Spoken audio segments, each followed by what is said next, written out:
Yes, ma. Last 5 minutes. Malilate ka na naman sa klase mo.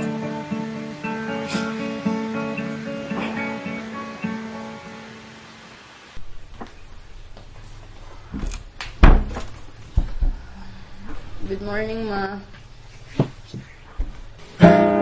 Talagang hinanda ko yun para sa'yo, anak. Tinolo ba ang nais mo mamayang hapunan? Ma? Anak, ubusin mo yan, ha?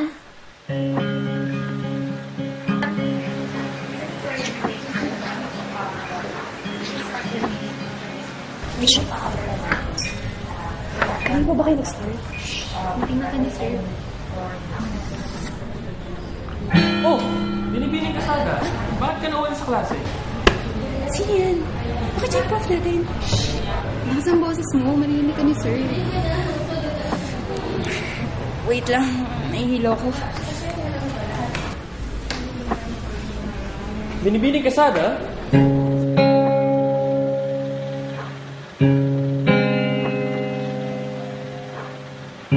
Jessica, good morning. Anong problema? Po, kanina pa po masakit yung ulo ko. Meron po ba kayong gamot? Punta ka dun sa room 9. Salamat po. Okay, welcome.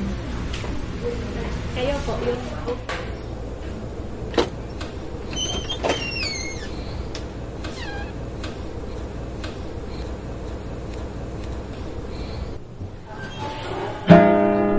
Sa papaanong paraan kita matutulungan, munting dilag?